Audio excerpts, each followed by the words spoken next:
Olá, sabichonas do mundo. Segura essa ansiedade, eu nem Deus, a entrei. senhora está atrasada. Atrasado, nada. É pra valorizar o look, ó. Já deu pra ver meu Pato Donald? Ai, amiga, Então que vou look sentar. é esse? É, pensando no quê?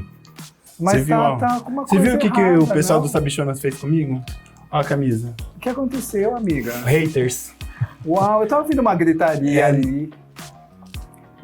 Olha só, mas eu tava ouvindo uma gritaria ali no camarim. O que aconteceu? Os haters inconformados. A Ai, velha da praça sentando. Apolônio. Vini, tá pronta? Sempre, meu amor. Senhora? Com a voz aveludada. Então vamos lá. Sabichonas de todo mundo, do Brasil inteiro. Estamos aqui novamente com um episódio nesse espaço que é muito afeto e informação e aquela boa e velha resenha queer. Eu, Alex Misaka, estou aqui, sua sabichona nipônica, que divide esse palco, a nossa sala dos sabichonas aqui com meu parceiro Vini Lopes. Oi, Vini. Oi, Alex, minha Harajuku Girl. Vocês estão bem? É um prazer ter você aqui com a gente. Eu já quero logo de cara chamar a tua participação nas redes, dizendo lá seus comentários, suas opiniões. Você é um pai ou uma mãe da comunidade LGBT? Conta pra gente, a gente quer saber qual é a sua experiência. Porque a gente tem um convidado aqui, Alex, que saiu da Globo pra fazer receita na internet. Ana Maria Braga saiu. Não, nem o Louro José. Acorda, menina. E ele é sensacional, gente. Ele é pai, ele é marido em um relacionamento homoafetivo e tá aqui para abrir todo o seu coração lindo. Seja bem-vindo, Cezinha Fernandes. Obrigado, eu tô muito feliz de estar aqui. É tão bom te conhecer, Cezinha, porque eu te acompanho nas redes, mas é muito bom ter você aqui. A gente vive no mundo digital, é legal? É. A gente se conhece, mas isso aqui é diferente, né? O olho no olho, né? É toda a energia aqui. Você, quando chegou, nossa, mudou, iluminou aqui o nosso estúdio. E aqui a gente vai poder bater papo? Muito, fala de tudo. E Amém. logo de cara eu já começo querendo levantar tua capivara. Que aqui é assim, o convidado vem, a gente levanta a capivara. Vai, ela a já tá aqui do meu caprichona aqui, ó. lado. Tava lendo sobre você, que a gente finge que a gente lê o roteiro, mas a gente lê. E aí, tava lá que você se entendeu um homem gay no nascimento do seu filho Cadu, com a chegada dele. Isso, A cegonha trouxe um bilhete e falou assim, vem pra cá! veio Vem ser feliz. junto, trouxe tudo de uma vez, uma encomenda perfeita. Pra quem perdeu, tá perdido na história, Cadu é meu filho biológico do Isso. meu primeiro casamento, era um relacionamento heterossexual e veio o Cadu. Então, até então, eu era como muitos de nós da comunidade que nasceu na década de 80 e vai nascendo perdido com aquelas informações de preconceitos e falta de exemplos e sociedade vai construindo a gente, moldando como eles querem. E aí, quando o Cadu nasce, para completar aquilo ali, eu olho para aquela criança e eu começo a me emocionar de certa forma, porque eu vejo um amor muito gratuito. O que me desperta é ver um bebê que me olhava e ele se entregava para mim. E eu falei bem assim, esse cara gosta de mim sem saber quem eu sou. Então ele gosta de mim porque eu sou eu. Diferente de todo o planeta, ele não tem nenhuma referência, ele não foi exposto a nenhum tipo de preconceito, a nada. Tá ali, é o ser humano puro. Se ninguém interferir nele, ele tá me amando desse jeito, e eu sou tudo pra ele, é tudo pra mim. Aí me deu um saculejo, tipo, se ele me ama do jeito que eu sou. E aí eu volto, tipo, e quem eu sou? Esse cara tá me amando assim, e quem eu sou? E paro pra pensar. E num segundo momento ainda com aquele bebê, eu penso, tudo pode acontecer no mundo, né? Eu não tô sozinho. Existe aqui alguém que é meu, com todas as aspas, depois a gente vai falar sobre paternidade, ele não é meu, mas tem alguém ali que é parte de mim nesse momento. Então, sozinho também eu não tô.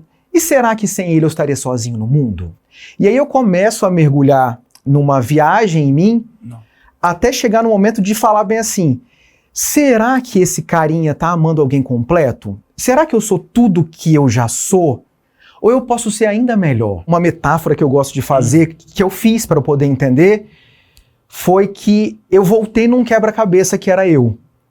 E era um quebra-cabeça com algumas peças faltando. Quando o meu filho chega, ele é uma peça muito grande. Então ele ocupa boa parte daquele quebra-cabeça, muita coisa se encaixa. E eu fui voltando para entender as que estavam fora do lugar. Então, será que isso que eu senti na minha infância, pelo coleguinha da escola, será que fulano era realmente meu amigo ou eu gostei dele? E aí eu fui voltando naquele quebra-cabeça e foi encaixando. E foi um processo solitário ou você teve... Foi solitário. Você não teve algum Nesse aliado? momento, não. Nem médico. Nesse assim, momento, no terapia, primeiro nada. momento, não.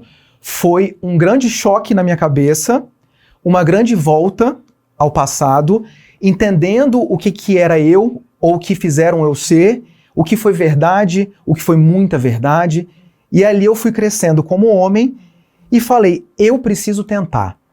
E aí eu decido pedir uma separação, faço o divórcio, a gente já nesse momento, Cadu pequeno, a gente já divide uma guarda de 50%, então eu falei, não vou ficar sem, né? Esse menino vai ser criado pelo pai e pela mãe. Uhum. E nesse período, sozinho com meu filho, num novo apartamento, numa vida completamente nova, sem dinheiro nenhum. Pode xingar aqui? Pode, por favor. Fudido, completamente fudido. E eu e ele crescendo. Ele literalmente crescendo e eu crescendo internamente. E fui entendendo o mundo. E eu falei assim, é isso. Mas tem um outro dificultador, vamos assim dizer. Você trabalhava numa emissora de TV. Você Sim. é uma pessoa pública. Sim, Na época você já era uma pessoa pública, não já só agora. era. Isso foi mais difícil ainda. Não. Não? O problema que eu tive que resolver aqui dentro e tudo que eu fiz pra mim era muito grande. Foi uma bomba dentro de mim de autoconhecimento e de alegria e de me entender e ter força que eu não liguei pra ninguém e pra nada. Então assim, no dia seguinte que eu dei o estalo, que eu organizei minha vida, que eu me separei, que eu estava sozinho num apartamento com o meu filho, eu não queria saber de emissora, eu não queria saber de chefe, eu não queria saber de vizinho, eu não queria saber de pai e mãe, eu não queria saber de ninguém. Por quê? Diferente de muitos colegas, eu tive... Foi ruim, né? Demorei para me entender como gay, mas quando eu me entendo, eu já sou um homem que tenho minha casa, que paga o meu salário. Então, eu não sofri o que adolescentes gays sofrem, que podem ser expulsos de casa, que tem que ter uma aprovação, que é difícil conseguir um emprego às vezes. Eu não tinha isso. Então, no dia seguinte que eu organizei, eu já era eu. E eu moro numa cidade pequena, né? A menor capital ali, tem poucos 350 mil habitantes. Uhum. E eu era uma pessoa que já estava 20 anos trabalhando na TV Sim. dessa cidade pequena. Então, assim, vamos dizer que muita gente na cidade me conhecia e conhecia a minha história com o Cadu, etc e tal. E no dia seguinte alguém falou assim, ah, te viram numa balada gay. Cezinha, eu falei assim, viram. É isso. Quem tava lá? Aí tipo, não, mas você tava numa balada gay? Porque estão dizendo que você estava... Então eu tava. Nossa, adoro lá. No dia seguinte, então assim, logo na sequência. Sim. Então, eu não me escondi mais. Eu não fiz nada mais do que eu tinha feito. Então eu falei assim, até aqui chega. Depois que eu entendi o que fizeram com a gente, eu falei, não tem mais. Ser um pai gay, você acha que é diferente de um pai hétero? Tem alguma diferença ou não? Pai é pai. Pai é pai, né? A gente começa por aí, ainda mais num país que tem tanto pai de 50 centavos, pai vagabundo. Então, assim, o que eu vejo de diferente mais seria numa rotina até mesmo de gostos e preferências. Então, assim, eu sou o pai que não joga futebol. Mas eu sou o pai que leva o meu filho ao futebol, assisto o meu filho ao futebol, mas Participa da mesma forma. o que eu consigo enxergar de diferença, ou que seria uma dificuldade, porque fora isso, realmente eu não vejo, porque eu sou muito pai. E o fato de eu ser muito pai, me coloca numa situação confortável e numa situação de respeito. As pessoas me respeitam muito como pai. Não sei se todos os colegas passam por isso. Uhum. Então, assim, muitos pais gays podem passar por alguma dificuldade que, felizmente, eu não passo. Você não passa. Então, eu não passo preconceito e homofobia como pai. Porque o meu lugar de pai é muito forte. Então, assim, é difícil você achar alguma coisa pra você me zoar como um pai gay. Ou trazer a homofobia pro meu filho. Então, eu não tenho. Cadu tá com 10. Mas essa é uma preocupação que você tem? Diariamente, desde que ele nasceu. Então, assim, isso ninguém vai tirar da gente, o medo de amanhã. Então eu sempre acho que vai acontecer semana que vem. E como você prepara ele pra isso, vamos assim dizer? A preparação dele foi desde criança e para ele foi tirar a carga negativa do gay. Porque eu pensei, um dia se alguém fizer alguma coisa ou se alguém tentar invadir a nossa família com homofobia, vai ser dizendo seu pai é gay. E a sua primeira resposta é sim. E aí ele, lógico. Aí eu falei assim, é mais simples do que eu pensava. Na cabeça dele tá mais organizado do que eu pensava, quando ele era criança, isso, mais novo. Então, a minha maior força nele foi tirar o xingamento do gay. Se você entende que chamarem o seu pai de gay, bicha, bichona... É o que ele é? Então a mesma coisa que alguém olhar pra você e dizer assim, você tem cabelo preto? Sim. Você vai dizer, tenho. Então o primeiro passo foi tirar isso deles. De que se alguém falar isso, isso não é um palavrão, isso não é um xingamento. E aí a gente pega lá em casa e a parte educacional e pedagógica, a gente sempre coloca todas as minorias juntas. E aí a gente pega um exemplo de um e vai na outra. Tipo assim, é a mesma coisa, filho, quando um coleguinha tenta xingar o outro chamando de mulherzinha. Desde quando ser mulher é um xingamento? E a gente vai mostrando para eles que o preconceito, o racismo, toda essa forma de violência, ela tá em todos os lugares, Sim. o tempo inteiro. Se a gente for ver, dentro desse grupo tem pessoas que sofrem muito mais do que a gente. Porque a gente é branco, cis... Exatamente, eles entendem tudo isso. Por isso que eu falei com todo respeito sobre os outros pais gays, por causa dessa minha situação e condição. Então eu sei que a passabilidade da minha família gay é muito diferente de outras famílias. Então a minha família já começa que não tem a adoção, que eu sei que meus amigos que têm filhos adotivos têm mais esse. Então é uma família gay com filhos adotivos, tem interracialidade. Então existem muitos pontos que essas famílias enfrentam coisas que eu não enfrento. Então a minha família é uma família de margarina gay. Eu quero saber como essa família se formou. Já que você tá falando dessa família comercial de margarina. Que eu também antecipei ali, o pessoal não sabe. Vamos nessa. Essa família se forma também de uma forma bonita. Depois de 1 ano e pouco que eu tava solteiro, acho que isso. Não, na verdade um pouco antes. Um pouco antes eu vou numa festa como penetra. Penetra? Penetra, por quê? Quando eu me separo, e aos 40 anos, aos 30 e poucos anos, aos 40 hoje, eu tenho que criar novos ciclos de amigos. Eu tenho que criar uma nova vida, uma nova rotina. Então eu não tinha muitos amigos. Então para o que me convidavam, eu ia. Você era aquele arroz de festa, chamou... Eu tava ali, quero conhecer pessoas novas, quero conversar. E aí falaram, olha, tem um aniversário em tal lugar, vem comigo. Não sabia nem quem era o aniversário. Não sabia. Fui no aniversário. Chego nesse aniversário, olho para o aniversariante. Sim, muito bonito. Mas o aniversariante estava com o seu então namorado. E aí eu vejo o aniversariante muito feliz com o namorado. E me falaram, ele tem uma filha. E ele acabou de se divorciar.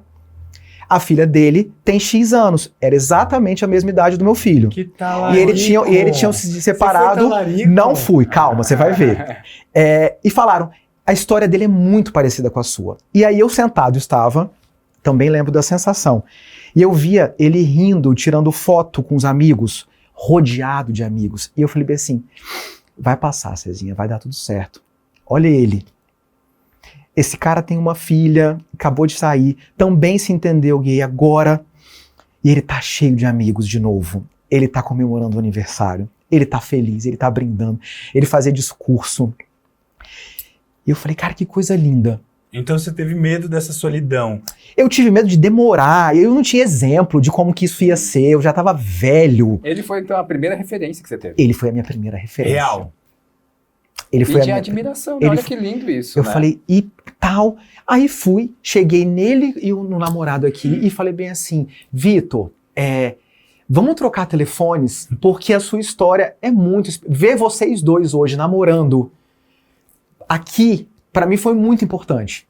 E aí trocamos telefones e ficamos 1 ano no Instagram só curtindo foto dos filhos de um do outro. E quem tá aqui agora é o ex do Vitor, pode Chega! entrar! Para. Muito bem. Não, é um querido.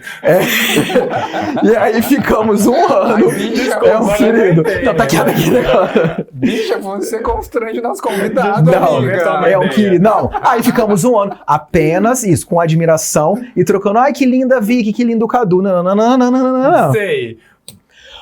Dava uma curtidinha na foto antiga? Nada. Não dava Não. ali aquela E lá no olha- fundo. Sabe quando rola o feed? E olha, eu digo com todo o coração, não tinha esse interesse naquela época.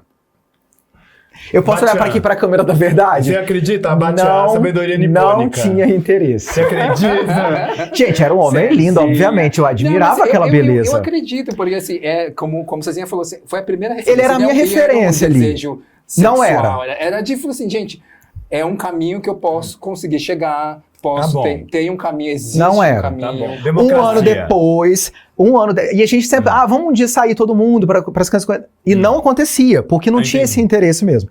E aí, um ano e tanto depois, ele estava solteiro e eu estava completamente desimpedido naquele momento. E aí, eu ia fazer um aniversário do Cadu de 3 anos e eu não tinha listinha de amigos com filho. Aí vem uma diferença de pai gay. Então, a gente não é chamado para aniversários, porque os grupinhos que se formam não são os nossos. Entendi, porque é uma coisa meio heteronormatizada, né? O grupo da mãe. O grupinho de mãezinhas não inclui a gente. E você conseguiu furar essa bolha? Não. O grupinho de mãezinhas é uma bolha infurável. Jura? O grupinho de mãezinhas, todo mundo aí em casa que participa ou participou de um grupinho de mãezinhas sabe do que eu tô falando. Então assim, o grupinho de mãezinhas é infurável. E naquela época eu não tinha nenhum grupinho e eu falei, cara, eu não tenho gente pra convidar. Eu não tenho criança pra levar para o aniversário, porque a mãe do Cadu fez a listinha dela com um monte de criança. E eu falei, eu vou atrás de todo mundo que eu conheço que já colocou uma criança no mundo e vou chamar. Pra eu me sentir parte daquele aniversário. E aí chamei os amigos todos, até os que estavam mais distantes Leonana, aí eu falei, o Vitor tem uma criança. Vitor, eu quero sua criança. Leva sua criança na festa. E aí, do lado de lá, ele falou depois que bateu no mesmo que eu. Ele falou assim, eu nunca fui chamado para o aniversário de criança. Aí ele falou, ninguém chamou a Vitória no aniversário por mim. Ela nunca foi no aniversário que eu falei, filha, vamos no aniversário de um coleguinha amigo do papai? Aí ele fez de um tudo pra conseguir ir. E ele foi nesse aniversário. Nesse aniversário, o Vitor estava um pouco isolado, porque ele nem me conhecia, quanto Claro. mais ninguém. E eu comecei a conversar mais com ele pra... Aí foi, entendi. daí foi. Foi só pra ser Aí bom foi o anfitrião, Daí entendeu? foi. Não é só Gente, pra filho ser- é tudo, né, gente? Olha, uniu o casal. Daí só pra foi. ser educado, não foi nada, só foi pra ser Eu educado. também quero ter um filho Tenha. agora. Ai, gente, será que Daí dá tempo foi. ainda? E aí começamos a namorar, já começamos a ficar mais tempo juntos num apartamento. E eu já peguei meus gatos, já fui pra casa dele. Olha Uma só, gay já foi sapatão. já foi Gente, um eu não ia pai falar, gay mas sapatão, eu ia hein? falar, mas assim, a gente entrou num relacionamento sapatônico. Porque deu 5 meses, a gente já tava morando junto ali, dividindo apartamento, e 1 ano e pouco depois a gente comprou nossa casa, reformamos e a família veio toda pra casa.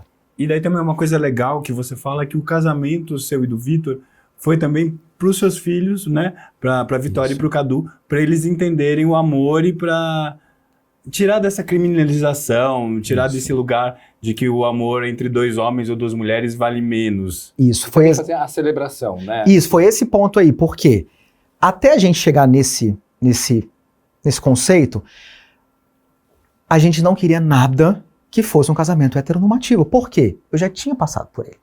O Vitor também. Então eu já tinha casado com o Véu, Grinalda, Flor de Laranjeira, Daminha, Flore, tudo. E eu acho uma cafonice. Acho breguice. Então a gente falou assim, não vamos passar por isso, mas a gente acha importante a gente celebrar. E aí a gente sentou um dia conversando, eu falei assim, Vitor, quantos casamentos gays você já foi? Aí ele falou, nenhum. Aí eu falei, eu nunca fui. Deixa eu perguntar aqui no meu grupo de amigos. Eu entrei num grupo e falei, quantos casamentos gays vocês já foram? Nenhum. Aí ele entrou, quantos casamentos gays?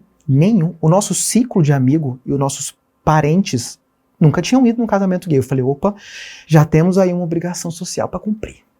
Então, assim, alguma coisa a gente vai ter que fazer. Aí eu falei, e as crianças? Elas assistem novela e filme desde cedo. Elas nunca viram uma retratação de uma celebração matrimonial gay.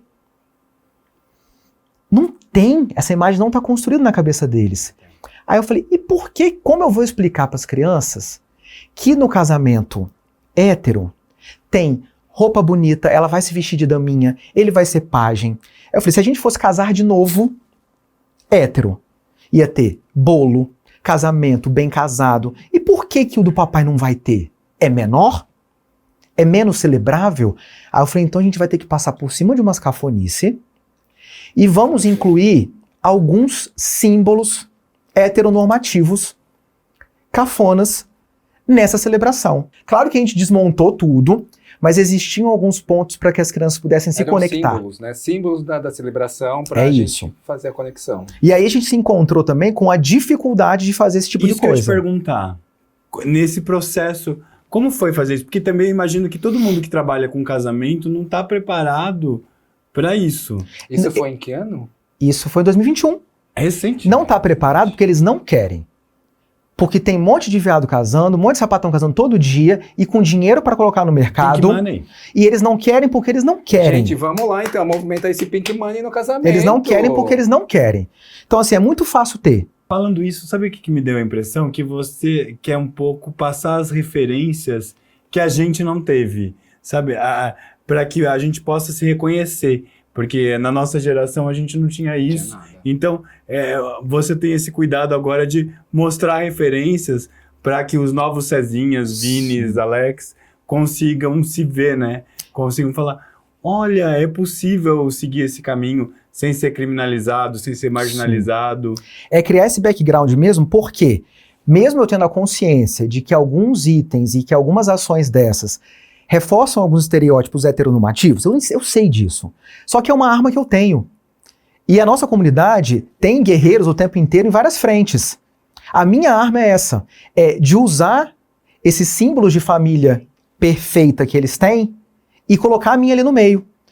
E sim, é invadir um pouco para isso me ajuda a invadir.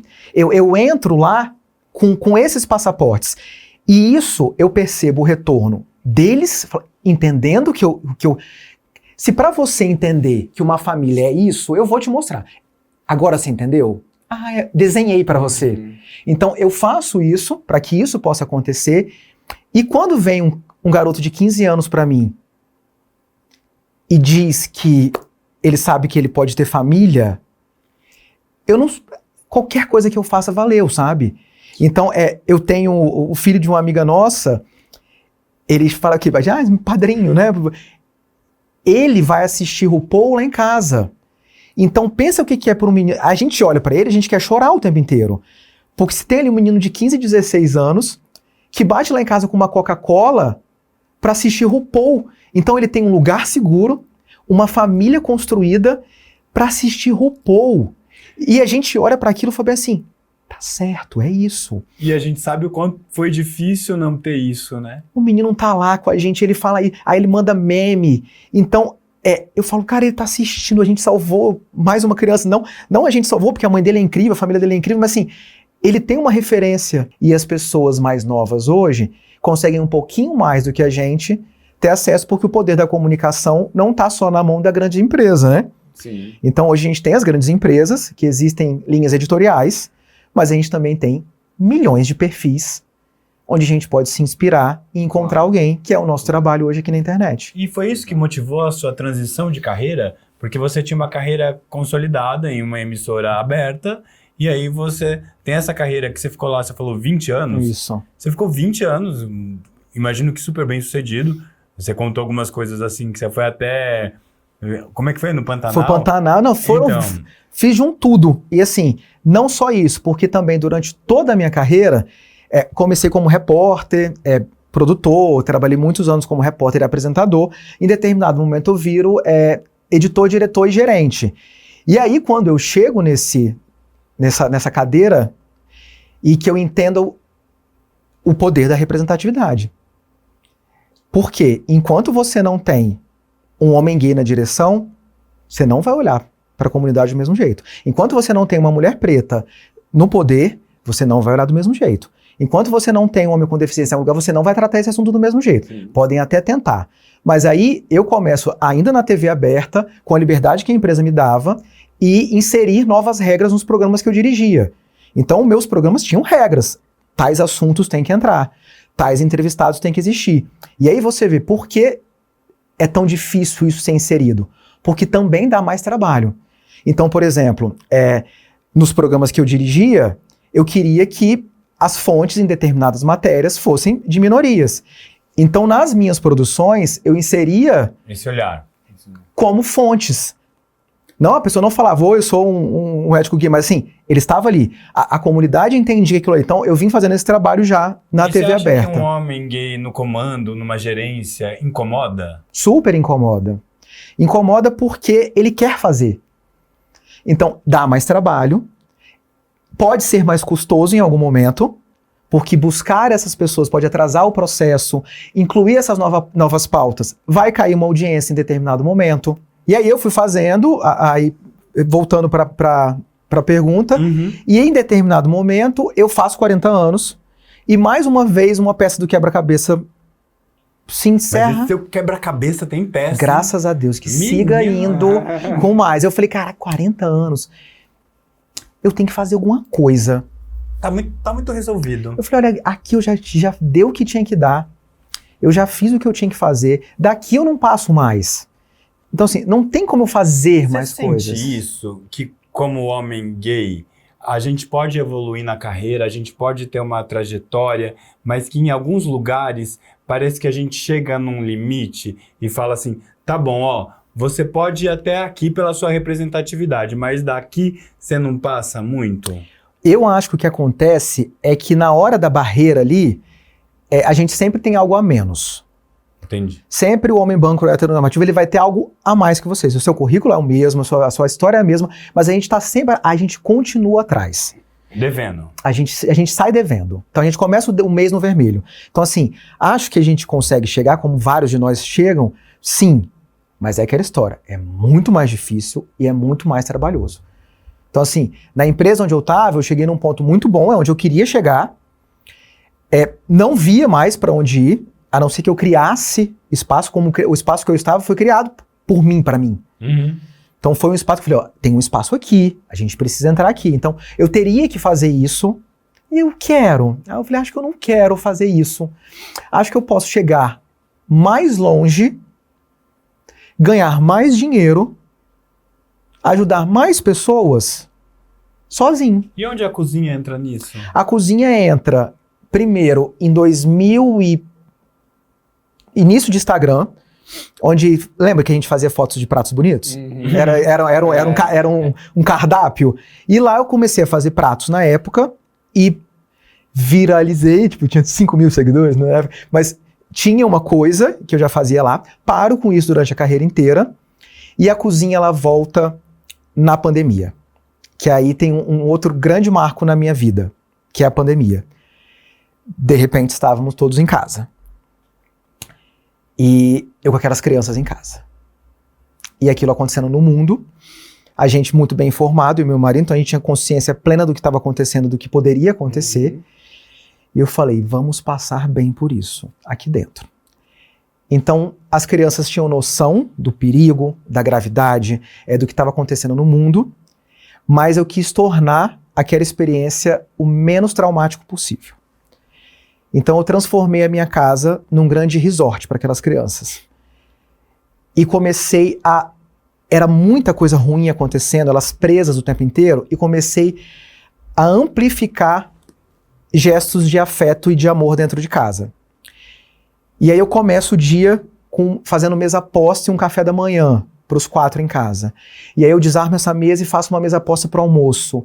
E começo a cozinhar mais coisinhas gostosas. E eu começo a ver que aquelas crianças estão entendendo que ali tem um lar seguro e que as coisas estão acontecendo, mas existe uma bolha de amor ali, de proteção. E começo a fazer aquilo e vejo que está dando certo ali em casa. E eu falei, isso pode servir para outras pessoas. E comecei a postar em casa dica de faxina, dica de mesa posta, uma receita simples, com poucos ingredientes, daí vai vindo o meu perfil hoje, é um perfil de receitas práticas. Isso. Porque na pandemia, a gente não ia pro supermercado, eram compras online que chegava pouco, então eu comecei a fazer coisas com poucos ingredientes.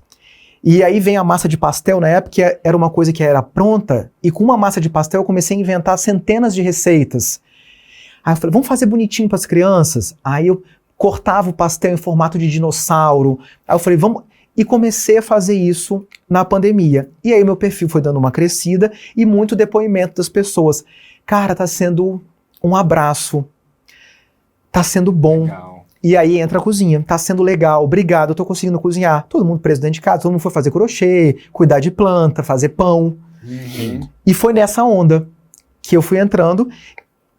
Volto pra carreira normal, abandono um pouco isso. E desde então as pessoas me cobrando.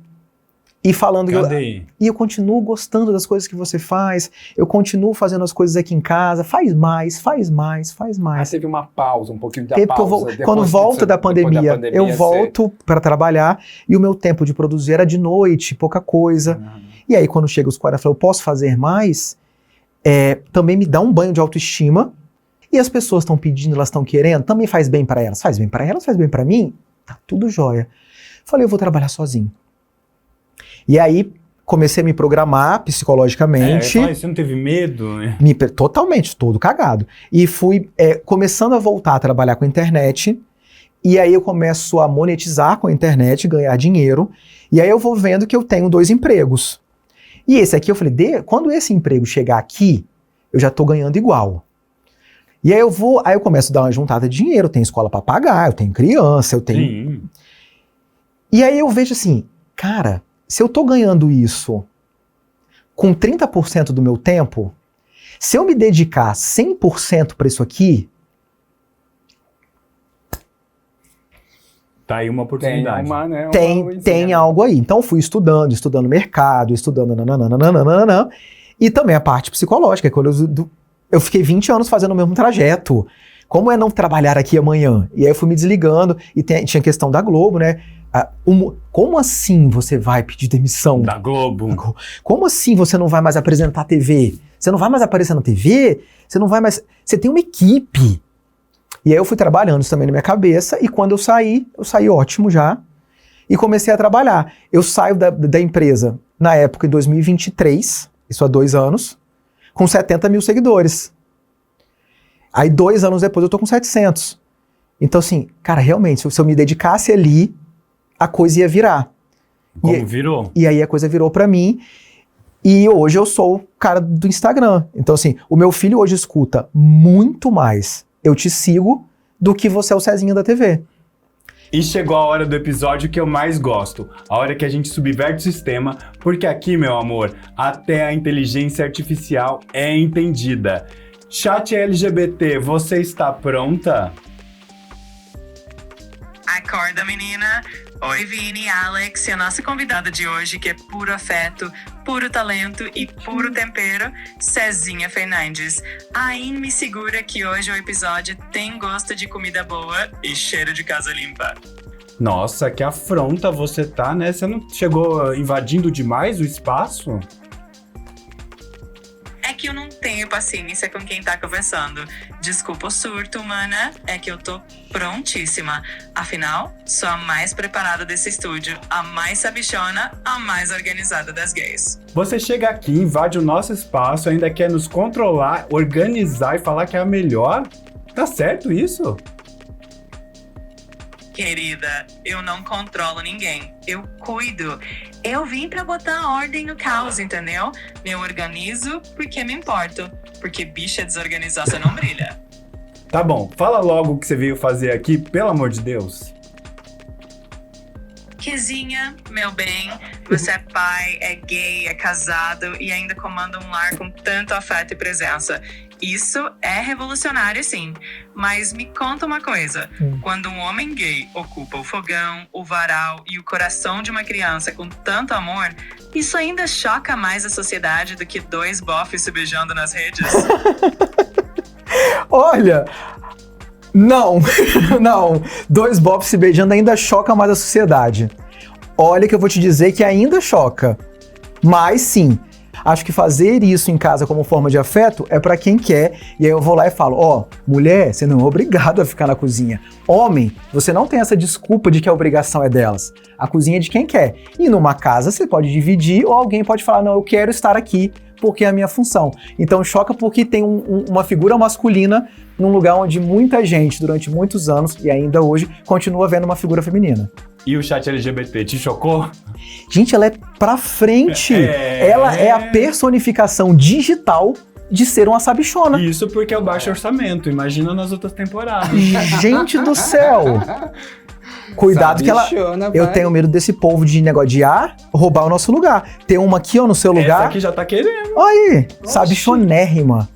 Cezinha, aqui a gente quer bater um com você. Eu vou jogar umas frases ou uma perguntinha e uma resposta curta. Do que vem à cabeça. Do que vem à cabeça. Então é isso Calma, que eu deixa quero eu beber um bater esse gole. leque com você aqui, dar uma abafada, né? Dar uma respirada. Tá, vai. Pra gente finalizar aqui de uma forma, jogar essa energia pra cima. Vamos. Né? Vamos lá? Um medo que você superou. Ai, gente, eu nunca tinha feito... Nossa, quando a Maria Gabriela fazia era difícil mesmo, né? Medo que eu superei. Ainda mais com a sabedoria de uma Batian. Nossa, Ela meu Deus, o vem, medo que eu ela superei. Ah, é de ser eu. Ótimo, ótimo. Uma receita, alguma coisa que cura. Eu acho que demonstrar afeto cura. Não só ter afeto. Então, hoje eu vejo que cura mostrar o amor e o afeto para quem você ama. Então, já não basta mais amar. A gente tem que mostrar que ama. Então, demonstrar afeto, para mim, cura. Ótimo. A última. Existe, você tem em mente um pai gay referência? Não. Eu construí. Então, assim, o meu pai gay de referência sou eu. Tenho do meu lado um companheiro incrível, que é um pai maravilhoso, mas o pai gay que eu queria ser é o que eu sou. Que lindo, lindo. Lindo, lindo. Obrigado. Né? Gente, é difícil. Quer respirar? Não, vambora. Agora eu quero... você já falou um pouco disso, mas agora eu quero um recado direto ali pra sua câmera. Para as mães, avós que estão tendo um filho ou um sobrinho se entendendo como uma pessoa da comunidade LGBT. Não vou dizer nem só gay, né? Porque tem inúmeras letras no nosso alfabeto. Mas que recado você daria? Se você está tendo dificuldade em aceitar essa pessoa, pratique empatia e pense a dificuldade que essa pessoa está tendo nesse momento. E essa pessoa, diferente de você, ela não tem muita gente. Ela não tem muitos amigos, ela não tem muitos exemplos, ela tem você. Nesse momento, ela está aí conversando com você e ela está achando que precisa de você, mas ela também não precisa de você. Vai chegar um momento que ela vai entender que ela não precisa de você. Então, se você não ajudar, se você não abraçar, ela vai seguir sozinha, ela vai ser feliz, ela vai ter o futuro dela. Você escolhe. Você quer continuar do lado dessa pessoa? Se você quer continuar, você tem que se aceitar e respeitar essa pessoa, porque ela vai seguir sem você. A sua opinião, o seu acolhimento não vai fazer ela não ir pra frente.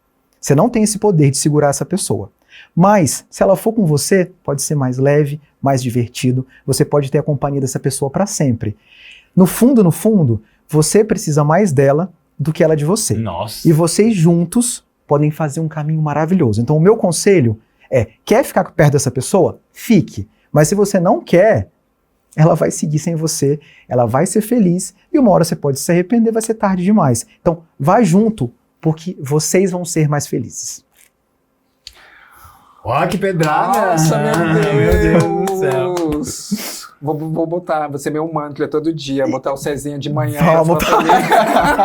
Pelo Vou menos acordar, boto o Cezinha lá. Ai, gente, obrigado. Vamos com certeza junto. ele vai te ajudar a organizar o casamento. Também vou mandar mensagem do Cezinha aqui, ó. Vamos. Vamos trocar receitas, dicas de Cezinha, relacionamento. eu tô com filho agora, me ajuda. Vamos fazer um quadro no Sabichonas na próxima temporada. Olha. Dicas do lar.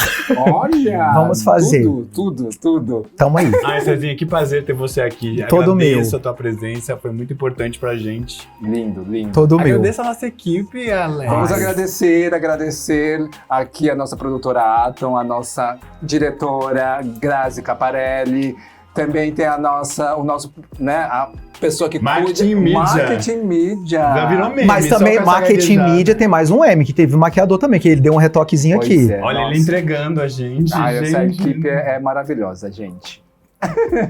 E eu quero agradecer os parceiros da gente, que sem eles a gente não conseguiria ter feito esse episódio. Então é o De Propósito Design, com as nossas cadeiras, mesa de apoio, o pessoal do Jardim das Coquedamas, com essas plantas que trouxeram Lindas. verde para o nosso cenário, a Garoto Propaganda Cezinha Fernandes, o nosso tapete da Cord, né, que ajudou a gente, e claro, o Ricardo Fontinelli, que foi o grande idealizador desse cenário, que montou essa sala pra gente, essa casa. Então, muito obrigado a todos vocês. Foram vocês que nos ajudaram a viabilizar tudo isso aqui. E é isso, Alex. E é obrigado isso. pela parceria. Obrigado, Vini. Obrigado, Cezinha. Obrigado Cezinha, vocês. Você quer deixar algum recado? Quer deixar o seu perfil? Quer... Todo mundo pode chegar lá, @Cezinha_, todos são muito bem-vindos. E eu fiquei muito bem-vindo aqui, me senti super confortável, vocês são incríveis, comunicadores maravilhosos. Tenho certeza que essa primeira temporada vai ser um sucesso.